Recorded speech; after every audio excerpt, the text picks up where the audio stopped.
Olá, viva! Seja bem-vindo a mais um episódio da Escola Bíblica. Abrimos assim, desta maneira, mais uma vez a Escola Bíblica para lhe continuar a falar daquilo que vem escrito no livro aos Romanos. É sempre muito bom poder estar consigo, você que está desse lado, quer pela TV, quer também pela rádio, e saiba que tudo damos, tudo fazemos para que você possa, de alguma maneira, encontrar Jesus e poder, de alguma maneira, também entregar o seu coração a Jesus. Temos connosco o pastor Pedro Esteves, que diariamente nos acompanha na Escola Bíblica, e é com ele que nós tratamos do livro aos Romanos. Olá Pedro, obrigado por estares connosco mais uma vez. Temos começado sempre as nossas lições com um sumário. Qual é o sumário de hoje? Hoje vamos tentar perceber como é que o amor de Deus, um conceito fundamental para compreender a Escritura e como Deus se revela, mas como é que esse conceito pode conviver com a ideia e o conceito de que Deus também tem cólera ou ira contra o pecado. Amor e ira, vamos tentar conciliar estes dois conceitos. Vamos ver como é que isso pode acontecer. Para isso, abrimos a nossa Bíblia em Romanos capítulo 5, para lermos alguns versículos, o versículo 6, o versículo 8 e o versículo 9. Siga a leitura atenta que nós temos para lhe fazer através da Bíblia, que diz: porque Cristo, estando nós ainda fracos, morreu a seu tempo pelos ímpios. Mas Deus prova o seu amor para conosco em que Cristo morreu por nós, sendo nós ainda pecadores. Logo, muito mais agora, sendo justificados pelo seu sangue, seremos por ele salvos da ira. Pedro, tal como tu falaste, esta passagem, ou melhor, aquilo que nós vamos tratar hoje é um pouco esta questão, como é que nós podemos entender amor e ira. Esta passagem é magnífica porque fala exatamente do amor de Deus através de Jesus. Mas tal como dissemos, refere-se à ira. Como é que nós podemos então entender amor e ira nesta mesma passagem e ao mesmo tempo? Jorge, na Bíblia nós podemos encontrar uma definição de amor que tem algo de muito pragmático, de operacional. Deus, que é amor, tal como ele é apresentado na Escritura, faz parte da sua essência, da sua natureza, é uma virtude que lhe é inerente.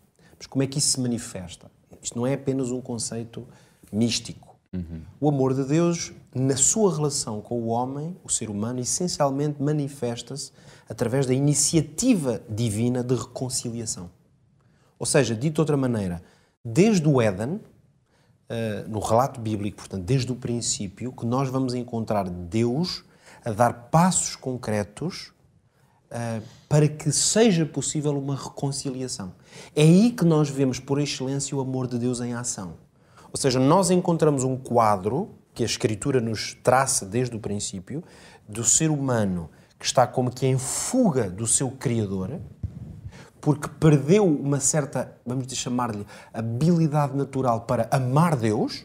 Nós temos perdido essa habilidade natural para ter prazer em Deus, para o amar, para querer a sua companhia, a sua relação.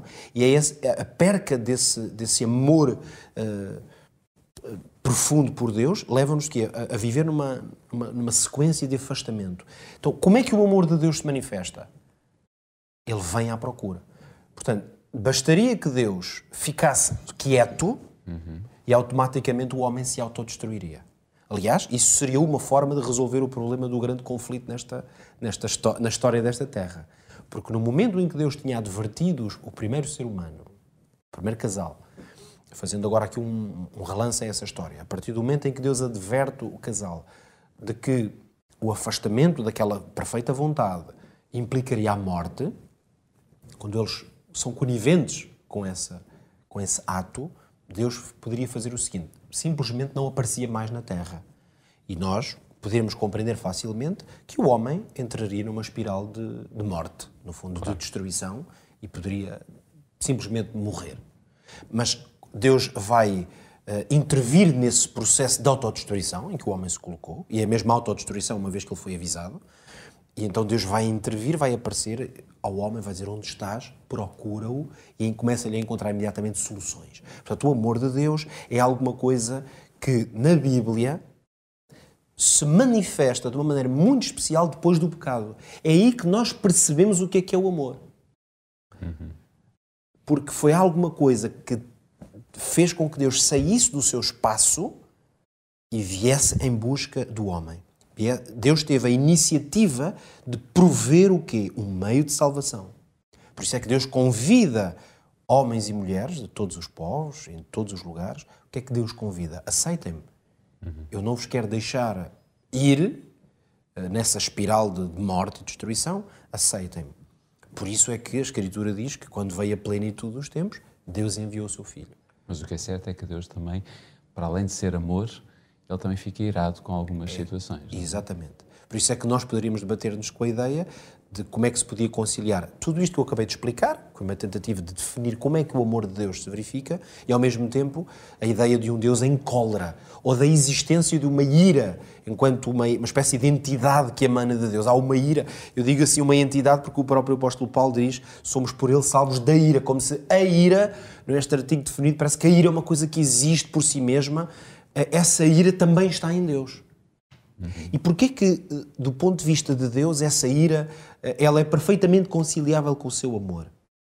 Porque como é que Deus poderia amar que ama o mundo de tal maneira, não é? Usando a expressão do versículo, como é que um Deus que ama o ser humano e toda a sua criação desta maneira, como é que ele não estaria em cólera, como é que não existiria no universo uma ira que emana de Deus contra aquilo que faz os seus filhos se perderem? Quer dizer, isso cria... Aquilo que traz a morte aos seus próprios filhos. Não é? Portanto, a morte eterna. A morte eterna, precisamente, a ser experimentada pelos seus próprios filhos, não pode ter outro efeito num Deus que ama, senão produzir essa ira. Portanto, não é apenas um sentimento, é mesmo como que uma força que emana de Deus, que é paralela ao seu amor. É, aliás, absolutamente, em certo sentido, podemos dizer que é absolutamente necessária. Porque a não existência dessa ira em relação à condição do pecado poderia significar indiferença. Talvez aqui, para quem é pai, mãe, filhos de alguma maneira, todos somos, não é? Quando passamos pela experiência da paternidade, como nós, que temos filhos, ainda crianças ou jovens, compreendemos muito bem, talvez, esta realidade. Aliás, por isso é comum dizer-se, e é um facto, que quando temos filhos e amamos e ajudamos acompanhamos os nossos filhos a crescer, o amor de Deus para nós fica muito mais claro. Repara, nós, por exemplo, que lidamos também com jovens em situações diferentes. Eu, se vir um jovem que cometeu um erro, que fez alguma coisa mal, estou a acompanhá-lo, se calhar dou-lhe um conselho, mas vamos ser claros, se me for uma pessoa mais ou menos estranha, eu posso dar-lhe um conselho, posso dar-lhe uma indicação, mas eu sinto-me um pouco indiferente, mesmo que ele tenha cometido um erro. Agora, se for o meu filho a cometer um erro, eu não consigo ficar indiferente. Por isso é que muitas vezes os pais são capazes de dar, se calhar, um berro a um filho, se calhar dar-lhe uma punição, um castigo, e se fosse uma outra pessoa qualquer, uma pessoa que conhecessem, não iam agir da mesma maneira. Porquê?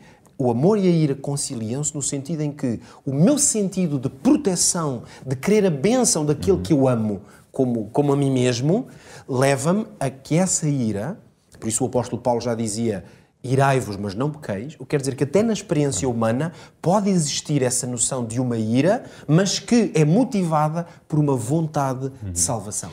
Há um exemplo na Bíblia que me parece bastante interessante, onde nós vemos o amor e a ira de Deus, que é quando o povo de Israel está prestes a sair do Egito, não é?